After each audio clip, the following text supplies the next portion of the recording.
Oh, here's something. There's water coming out, so that's very good. Yeah. Now it's going to be complicated with water situation. Okay, thanks. No, yeah. Yeah. Okay. So maybe I start by means of introducing you. My name is Jonatan Habib Engqvist. I'm a hang-around. I work as a curator and I write stuff. And it's always a bit strange when you have a public discussion with two people who you've known for a very long time. But I think the way to start this is to introduce Egill and Hrafnhildur. Maybe, how many people in here can say Eyjafjallajökull? Okay.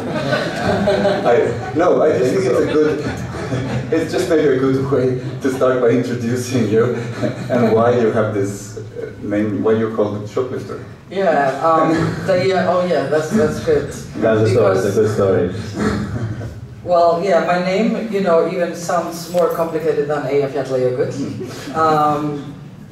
Yeah, we both have really difficult names. Yes. Yeah. Eyjafjallajökull was shortened to E15 by news reporters around the world, and I shortened my name to E5. All right. You could shorten your name to H9 or something. Hrafnhildur. Yeah, I could, Yeah. but I'm not going to do that. No. No, I'm not joking. Okay, so my name is Hrafnhildur Arnardóttir, and I'm from Iceland. Grew up there and went to art school for painting. Then I applied for a school in New York, School of Visual Arts, and I've lived there since '94, so I've been there for 25 years, half my life really, so my work has become very, you know, kind of combining these two cultures. But when I first moved to New York, you know, in the first month, you know, I kind of knew, had a feeling that my name would be an issue. It's just like a scrambled alphabet, you know, and it's like, you drop the, you know, letters. Yeah, the scrambled letters. But I went to an opening and I said, "Hi, my name is Hrafnhildur," and the person responded back to me like, "Nice to meet you, Shoplifter." So you know, the people, you know, I was just like, "Oh my God, this is just not going to happen." So I started using it as a joke, you know, "Hi, my name is Hrafnhildur," sounds like Shoplifter. And so it stuck, and I just went with it. But I do not steal. I steal a show. Steal a show. Yeah. Steal some art. And what about you, Egill? What about you? Your introduction? Yeah, I mean, this, you are also, I mean, something that in common is that you're both working abroad. Yeah, and yes. that you, Yes. You also did that move. Say it again? You also did that move, yeah. Yeah, I mean, you know, I'm born '73, so I'm growing up in Iceland in the '70s and the '80s, and then it was all cut off, you know. It was like in the Brave New World, the book by, what's his name again? Aldous Huxley. Yeah.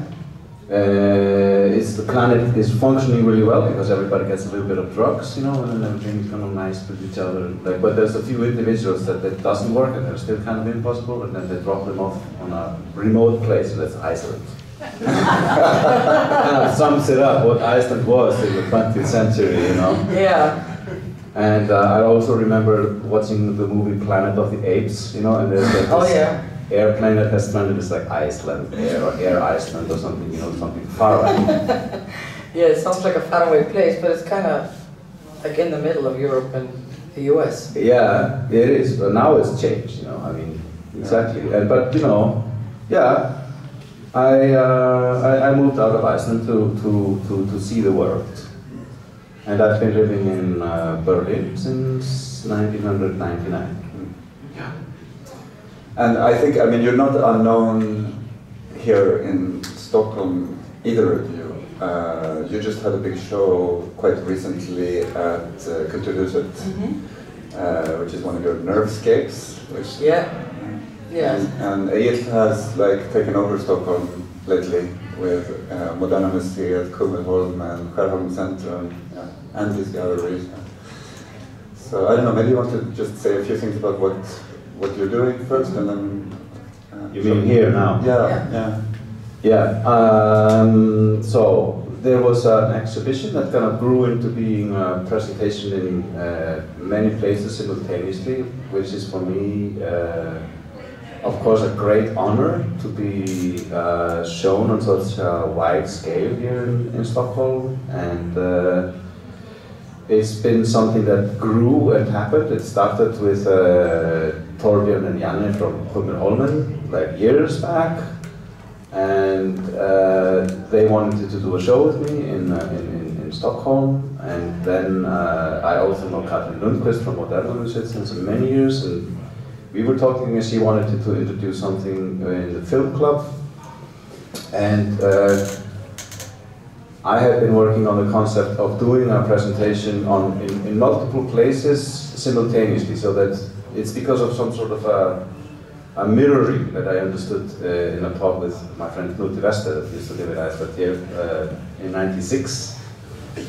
And because if you go to one kind of a museum and you see something there, let's say a Naturkundemuseum, Nature History Museum, and then you see an artwork there by one artist, and then you would go to the art museum and see an art piece by that person in the art museum, you'd have the memory of seeing the work in the Nature History Museum. What do you call it? Samhengi? Yeah, context. Context. You would have that as a slide in your mind, and then you would go to the art museum and you would get a new slide, and then you would kind of superimpose the two exhibitions, and you would have a different vision on it. And this has happened, like we did. So Kummerholmen was kind of insignificant, and then Modern Museet came in, and then, funnily enough, also the former gallery director of Knute at Andersen Sandstrand, Andy Ludvigsson, had started a new gallery, and she called me up when I was preparing the work for Kummerholmen and asked if I wanted to do a solo show in her new gallery. Mm-hmm. And I said, that's a coincidence. Yes, let's do it, and add it in. And then also Stockholm Konst came in, so it ended up being these multiple presentations. One in a public space, which is in Warbeck Centrum, close to Kummerholmen. There's a sculpture there on top of a lift shaft that goes into the flea market. And then if you would go walk for 3 minutes, you would see these sculptures in Kummerholmen with video projections, very colorful, and with a mouse running around, and a couple of other works. And then we had, then on the 28th, opened the exhibition with sculptures that are lipsticks and 2 talking paintings on the wall. And then yesterday we had this amazing presentation of some of my oldest work with Katrin in the film club, and like displaying installations that are shown there. So for me, it's I can just say it's a great honor to be welcomed so much in Stockholm and have the opportunity of having all these works shown parallel. That's what happened in Stockholm. Yes. And Shoplifter, you're showing here, but you're also, I mean, it would be nice maybe if you want to say a few words about Nervescape, because this is something you've been working on. You've been working on the smileys for a decade or so as well. But so I mean, I didn't really set out to become a textile artist.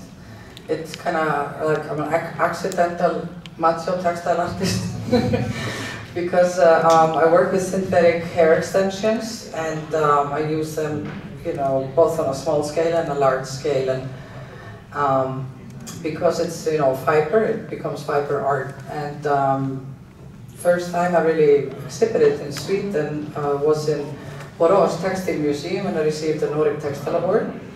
And I had to kind of realize that, my textile artist from Scandinavia with grey hair, and oh my god, and I realized that I had all this prejudice, and I didn't agree with the prejudice.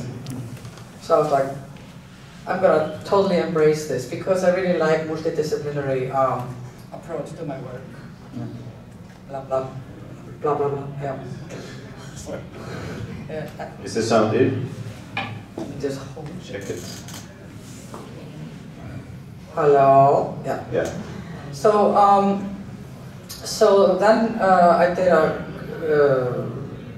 collection of artwork, including smileys, and that was in 2011. But earlier I had started working on this series that became a series called Nervescape. It started with an exhibition in New York at the Clock Tower Gallery. But now, it started in the 60s, and I was the last person to show there, and it was a large-scale, to me, expressionistic landscape painting made with hair. So I think that my work is really related to painting, and it's like three-dimensional painting and drawing, really.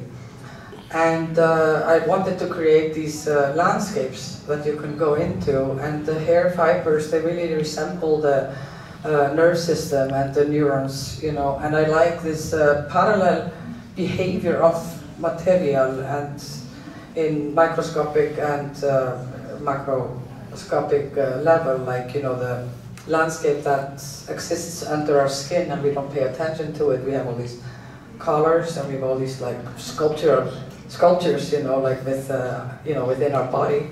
And we also have sound. And, when I was pregnant, I realized, I was told that, it's really loud in there. And I didn't realize that at all, so, like, we just go around in the world without really, like, paying attention to all the stuff that's happening. We just take it for granted and, it's just going on. And so I created these installations that you kind of, like, walk into. And I made up this word, nervescape, for, like, the, nervous system. And then scape as a landscape or an escape. So it is like an oasis for you to dwell in. It's almost like walking into, like analog version of digital worlds and cartoons and children's books, where anything can be made, to look a certain way. And I just kind of wanted to do it like hands-on, and that people can pet it like an old shy mammoth, you cannot like swing around in it. But then they grew and grew, and when I did the Venice Biennale in 2019, it had grown to be completely 360. So it's like a color bath to me, and I found out that colors also like affect you in such a strong way. Is that my phone?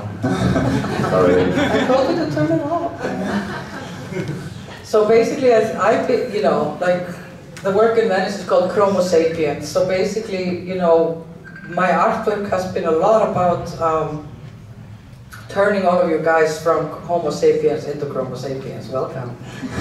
And chromo means, the range of colors, and sapiens is wisdom or awareness. So the colors, they do penetrate your retina, and they have an effect on your nervous system in your brain, and it starts to like pump out endorphins and dopamine, which has been scientifically, first I was making it up, and then I found out that it was like scientifically correct. I was like, I'm just a realist after all, like a realist landscape painter of the brain and nature.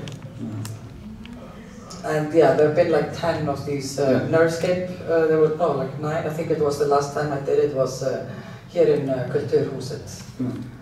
And they take site specific so that you walk around. And I work with musicians, and that's something that we have in common. Yeah. You are a musician, and I work with sound. Because when I add that on like soundscape into the artwork, I feel like I'm giving it breath and time that I wouldn't, that I find very like vital to the work.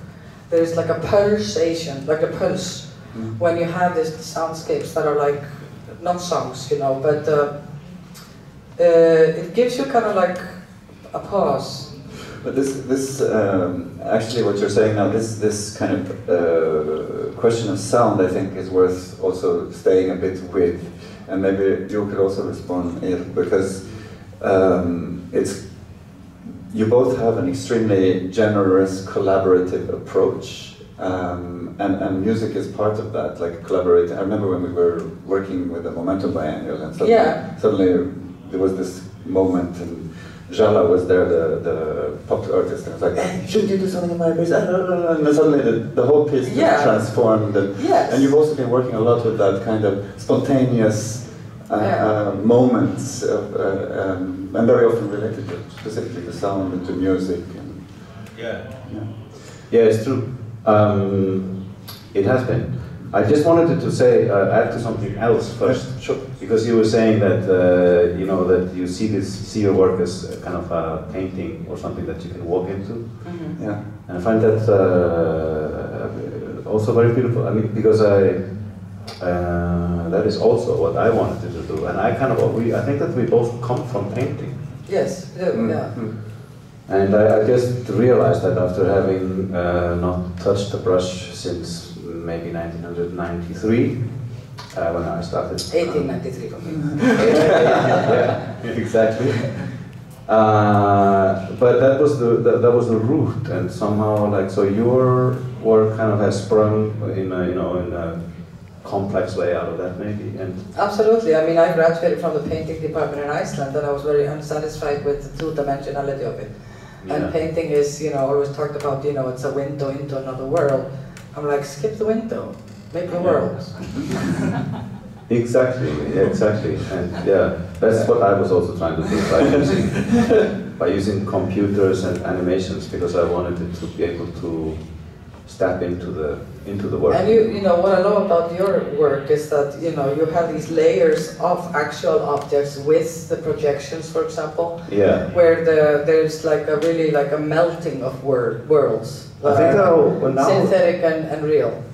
Yeah, I don't know how many of you here have seen the works of Shoplifter and me, but they are these kind of, especially the work that is now in Kummelholm, it's kind of, from me, it's a colorful world, and your worlds are usually colorful worlds like this, connection now. And I'm stepping into these, creating new worlds that is kind of walking inside the painting. Yeah. I mean, the work in Kummelholm and the other ones are also partly about that. But there's also an element. There's also an element of theatricality. Of theatricality. Theater. Yeah. It performative also. It does.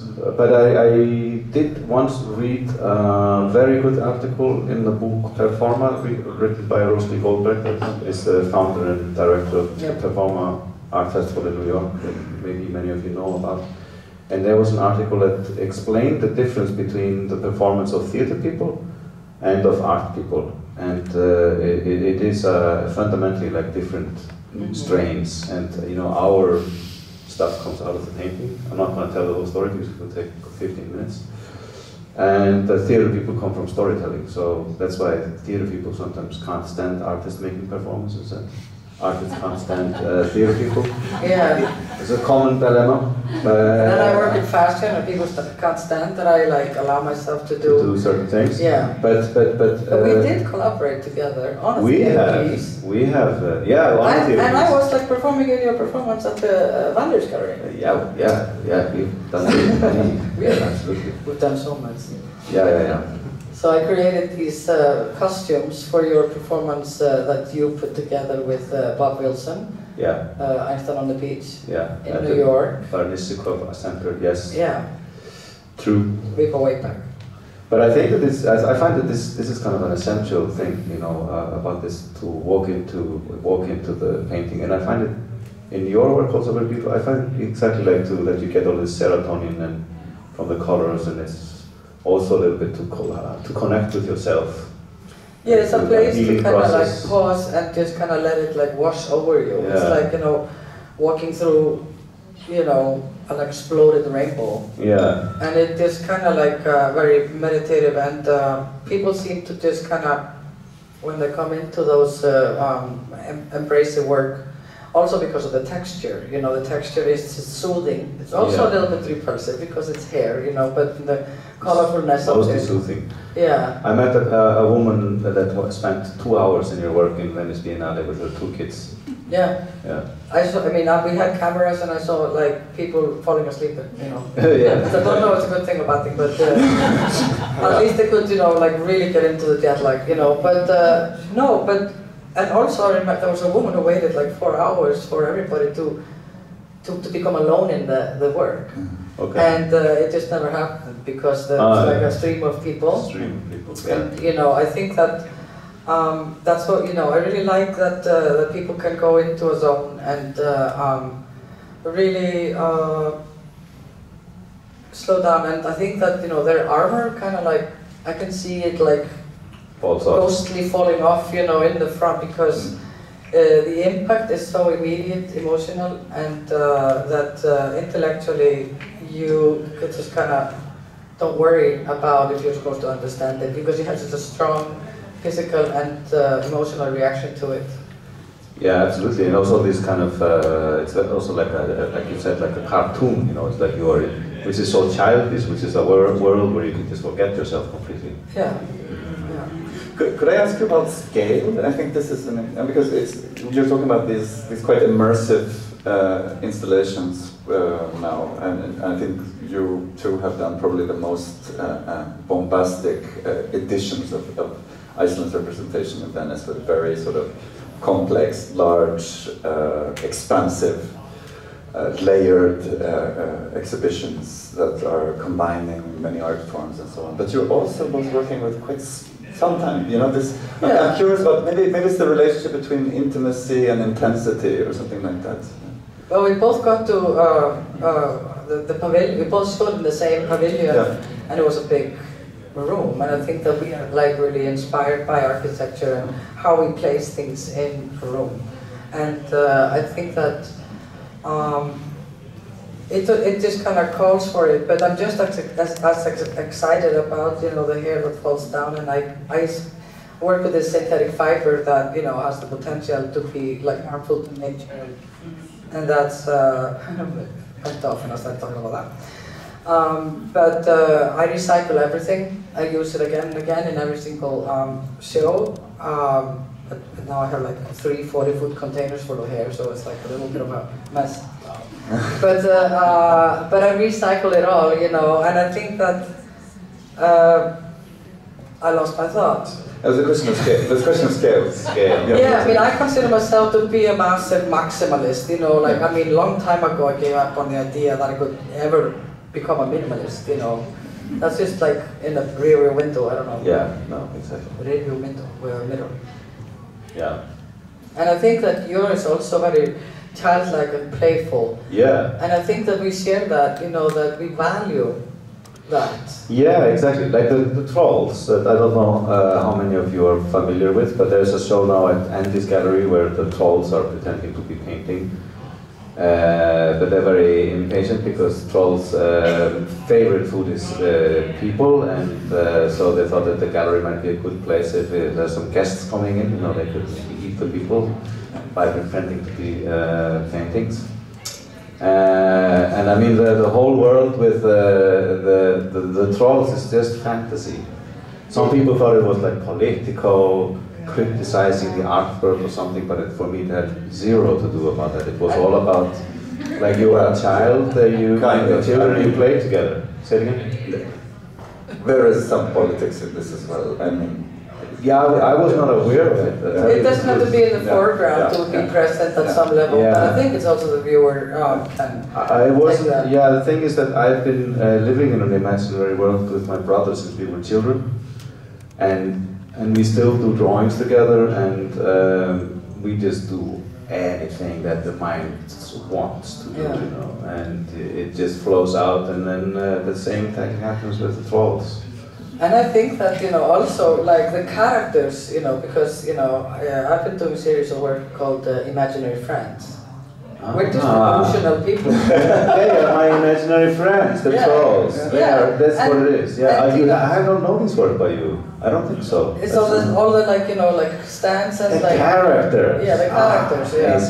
So that's. But then, you know, I think that we both come from this, like, the mythology of Icelandic folklore, and then you know, the trolls, and then.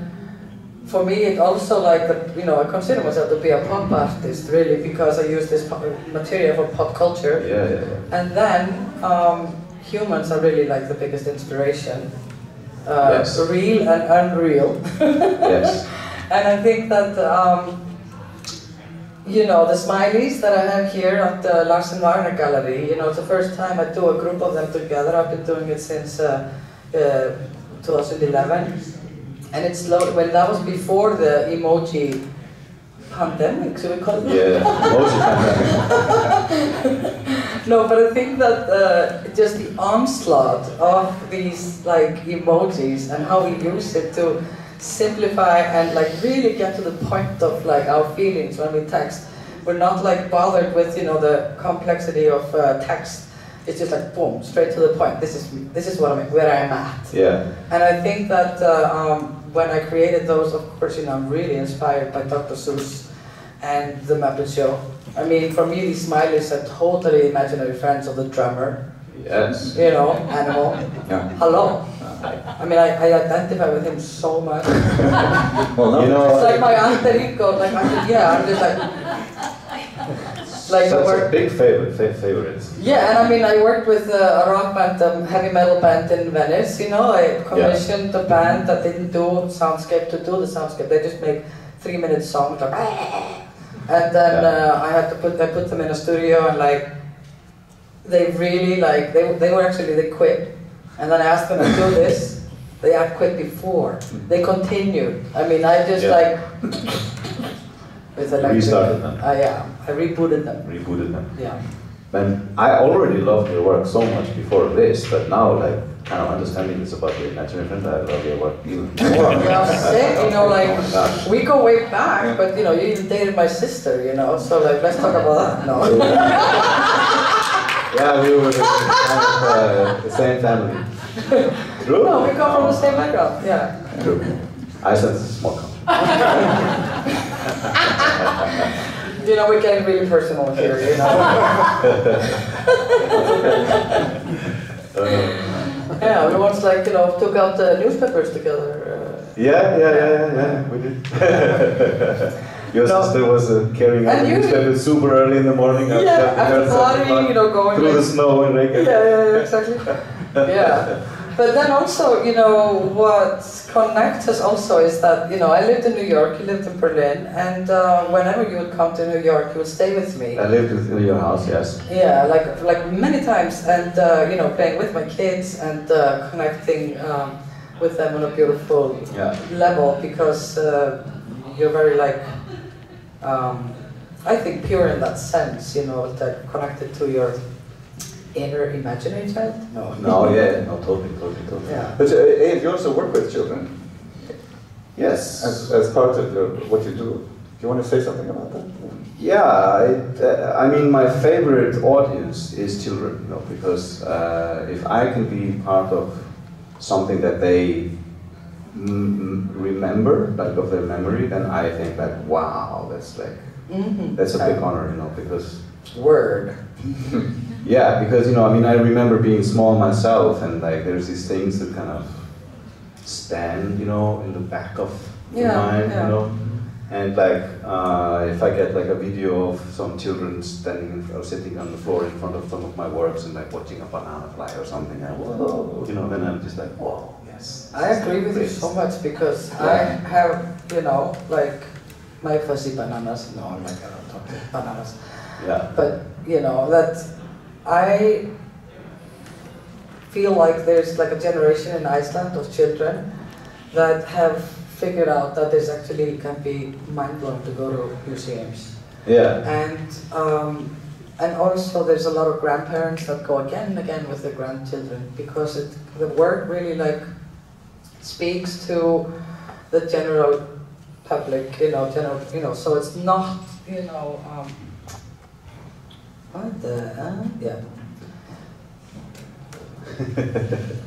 yeah, so and that is very satisfying to me, because, you know, as like lighthearted it sounds, you know, but, you know, like I'm really looking to create happiness, to have this like joyous, you know, effect on people. And, you know, I was like, oh my God, I have to do that more intellectual when I was younger, you know. Yeah. And I'm like, fuck that, you know, like, oh my God, you know, like, art can be so innocent, and that's also fine. I think so too. There was when I did the Venice Biennale with those big trolls and and it's inspired by my stuff that I do with my brother, and I had been kind of always hiding it for years, and then I brought it out after I saw Tove Jansson's big exhibition in Helsinki that is the author of the movements, and I understood for me she's not just a children's book writer, she's an artist. Mm-hmm. Yeah. And then an artist in Iceland pointed out that the work was about play, and showed me some articles about the decline of play in Western society. Mm-hmm. And your work is really playful, and I always try to bring playfulness into it. I find there's a lot of creativity in the play. Yeah, and it's also very therapeutic, and for me, it's also like a statement, you know, it's like playfulness is really much a part of my character, colors, and it took me a while to allow my humor and my colorfulness and your wildness and the wildness to be out, you know. And yeah, I'm like taming the beast. Yeah, exactly. And I, you know, I mean, if we talk a little bit about that, you know, like I think, you know, people talk a lot about it's complicated to make a huge society work, so there's all these rules and stuff, but it's like, I think the average person that you see on the train, you know, is also quite of a wild person, you know, but it just like, nobody sees it, and it's a bit sad, but it's also just reality, so it's also fine. And with children, I wanted to say, like now I have also a group of children in Berlin that have visited my studio once, and I visited them once, and they have become now specialists in Ugg and Bugger, that are the two trolls, and they're going to do a show in Berlin with them, which is in a very beautiful museum called Martin Gropiusbau. Yeah. And they have like found out that it's not going to be a museum, it's going to be a tourist trap. Tourist trap, right. Yeah. But I think it's like, you know, super, you know, interesting also because my work has become really popular with the school system in Iceland, and both kindergarten and elementary schools, they come on school trips, especially now. Yeah, maybe you should say, I mean, what you've done is basically, instead of having a storage, you've built your own. Yeah, instead of the 40-foot containers, they're full, you know. So what I recently did, you know, because I was in Iceland during the pandemic, and you know, I think, you know, a lot of our creativity comes from like having to entertain ourselves in a society that is quite like, chill. There's not a lot going on, so we kind of like work with each other, and we come up with things to do. And a lot of my work, I mean, I'm an artist because I was, it's the antidote to boredom, really. And so what I did when I came to Iceland, I happened to see that there were, like, one of my favorite buildings in Reykjavik are these old army barracks from the Second World War that the army left there, the American army, and it used to house bombs, or I mean, would be storage for bombs. And then when the war was over in 46 or 45, then they moved the barracks closer to Reykjavik, and it became a potato nursery. Yeah. Because we're such a peaceful nation with no army and everything, is like, what are we going to do with these? And then instead of like, you know, hand grenades, it's like potatoes sprouting. And I would go with my parents and then take them and put them in the ground, and so we had potatoes for the whole year. And so I saw that these two cement barracks were for sale. And I had been really like feeling very strongly that the work I did at the Venice Biennale, Homo sapiens, shouldn't leave the country. It had been shown at the Reykjavik Art Museum after the Biennale, and it was like, I mean, flooded with kids and people. It was like, you know, it was during the pandemic also, so I had to close a little early. And I realized this piece can be permanently installed because it has the element of receiving people and beautiful. Yeah, and then now we are like, you know, booking all these like school groups. School groups, yeah. And also kids that are autistic, and it has apparently like a really strong effect, you know, like on them. And there was a woman in Venice also who had some issues with her eyes. That one eye, like she always was like not functioning, and she always saw like black dots. And she wrote to me after, you know, Venice, saying, "I went into your work, and suddenly my eyes started collaborating." Wow, that's amazing. That is. And I didn't see any black spots, and it was such a relief, and thank you. I mean, I was crying, you know, it was just beautiful, you know. And now you have... Oh yeah, and then I opened a museum in Iceland during the pandemic. Exactly. Because I'm a maximalist like that. No, but I just realized that... it's also, I mean, it's also like a beautiful gesture, because there's this tradition, especially in Iceland, of men. Yeah. In the earliest 20th century, Yeah, who are like big, artists, and then they yeah. found their own museum, and this is... Yeah, you build a temple for your work, Yeah. and it's really egocentric, you know, egocentric, and you know, I guess my head grew very big. That was like, no, it didn't. Basically, I just knew that I was going to give this artwork its own home and create a place where the work is static and can just kind of receive people as an oasis and a destination where you can go on a journey.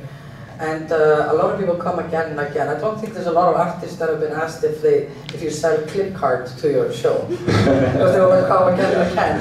And a lot of people come there to charge, you know, because it's an antidote to depression. That's fantastic. That's absolutely fantastic. Beautiful. And you also require your square meters. You have quite a large studio in Berlin as well, right? Well, it's a problem of every artist, you know. Well, every maximalist, maybe. Yeah.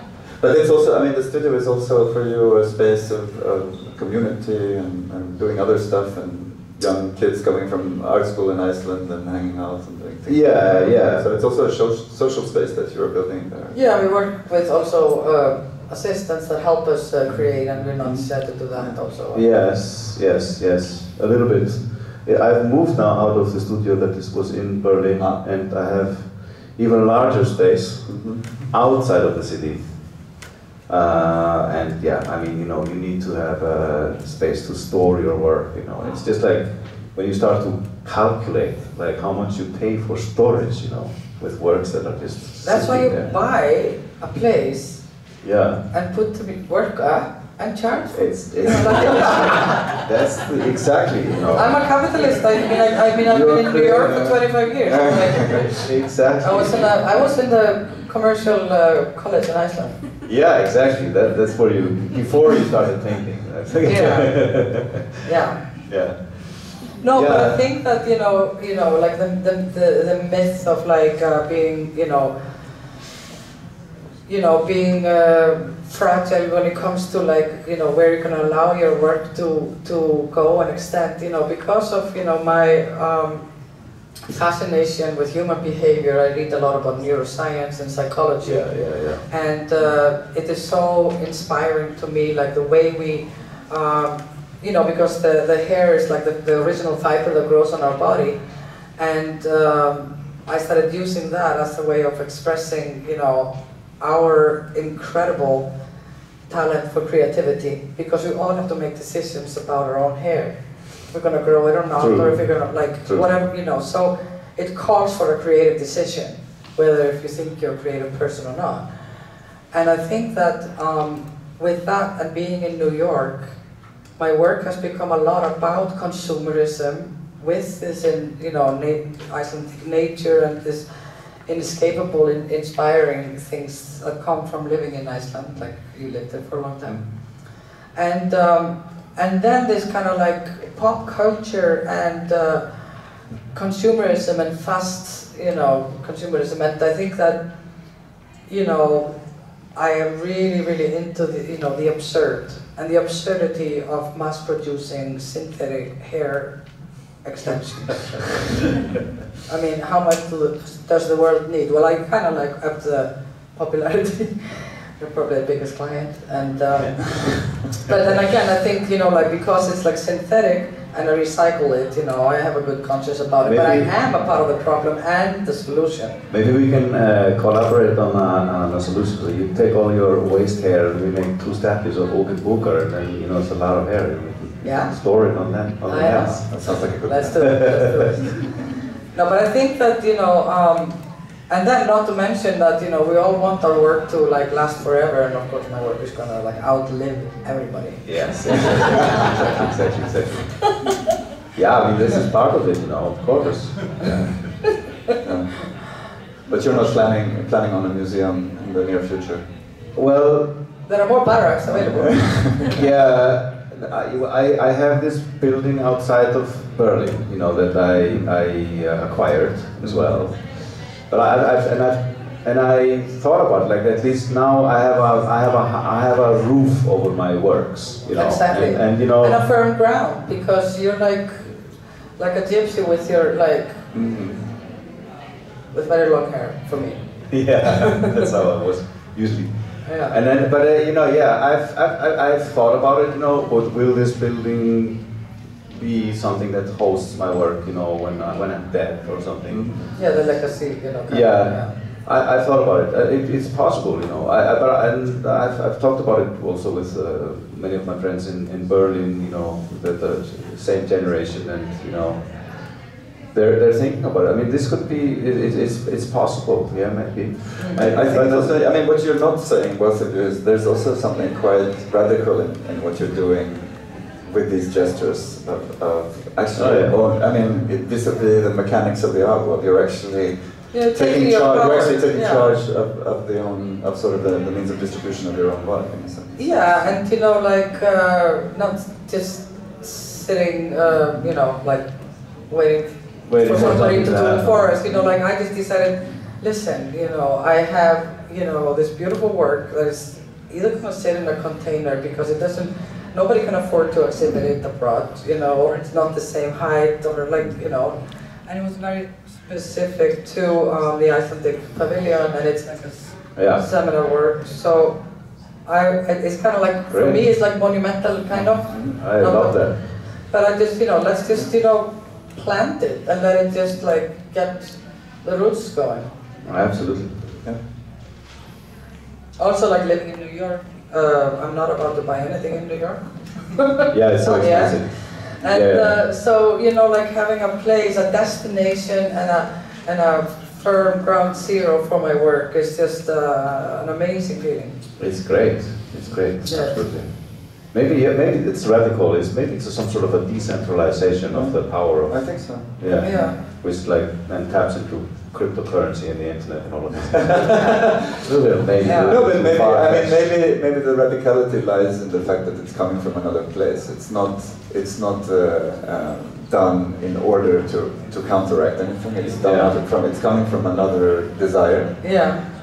Maybe it's out of necessity. It's kind of driven. It's driven from a kind of need or necessity, and also out of a desire. Need and desire to share. Share Practicality also, you know. It's like it's practical. Yeah, but also like people would ask me like, oh, I'm going to Iceland. Where can I see your work? And there was like another place I could see it, and I like the fact that people are like, when is it going to be shown again?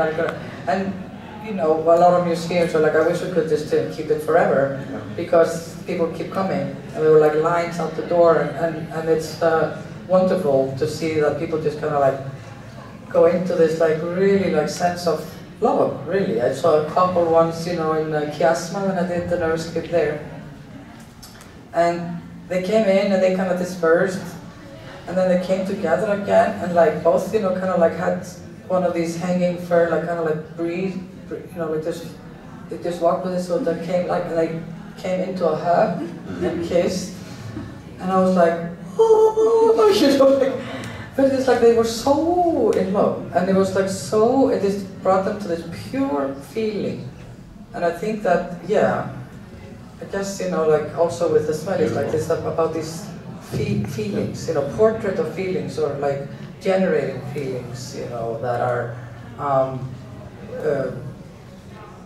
good for your heart and health and your mental well-being. Should we, how are we with time? Okay, so maybe we should open up to... I'm just thinking if there's any questions, maybe we should let people ask now, or comments or thoughts. Is there anyone? No? Raise your hand. Crystal clear. Crystal clear. Nothing fuzzy or nothing. Yeah. Well, I mean, maybe we just end here. Yeah. Final words. Next. Yeah, what's up next? That's always. Shall we start? Yeah. No, you start because I have to remember. Okay. So what the question is like, what's next? Next, I'm going to Berlin to do the work with the kids. Probably like a gigantic plate with like big things to for them to eat all the visitors of the museum. Then there was also some drawings here of like building blocks. You know, and won a competition with architects in Iceland about a block of 30 luxurious flats in a neighborhood there, and I'm gonna work on the surface because I'm kind of I think that Bauhaus made the solution to get out of the power of the elite with the new aesthetics, but it has become a new problem. It's like way too much of simple, cheaply built architecture around the world that has nothing interesting to look at. Should be more like your installations, you know. Yeah, that'd be nice. So I'm going there to do that. Today do tests with concrete. Yeah, these are the near future two things. And you?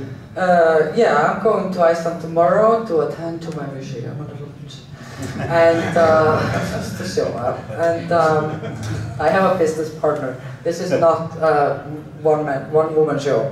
I did this with a lot of assistance, a lot of help, and an amazing collaborator and co-founder, Liljevalchs. So I'm not gonna don't get any ideas that I'm superhuman. But so we're doing events there, and we're doing like this party where Björk is gonna DJ to support. You know, it's a fundraising event because it's self-funded. So not really finished funding it kind of yet ourselves, but you know, it's going good. You know, we're still in profit, so that's good. It started out beyond our wildest dreams, and then I started working in outdoor artwork. I did an exhibition on a small island, Hrútey, next to Blönduós in the north of Iceland. Wow. And it was great, you know, because I kind of like, my work is so inspired also by growth and plant life. And it's this synthetic kind of like alien, it was called, it was called Ballflenna. What is that in Iceland? Ballflenna? Party pooper. No, yeah, it was like... No, somebody that is invited to a party, but it's not invited to a party. Crush the party. Yeah, so it's like, you know, this kind of, you know, somebody who came to the party but, you know, wasn't really invited.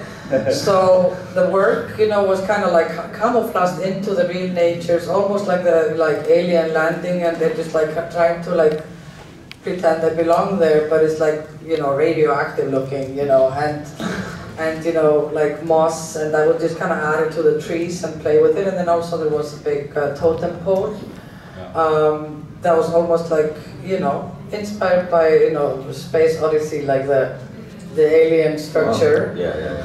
And now I found out that my work can survive in harsh conditions, you know, because it was windy as hell, you know.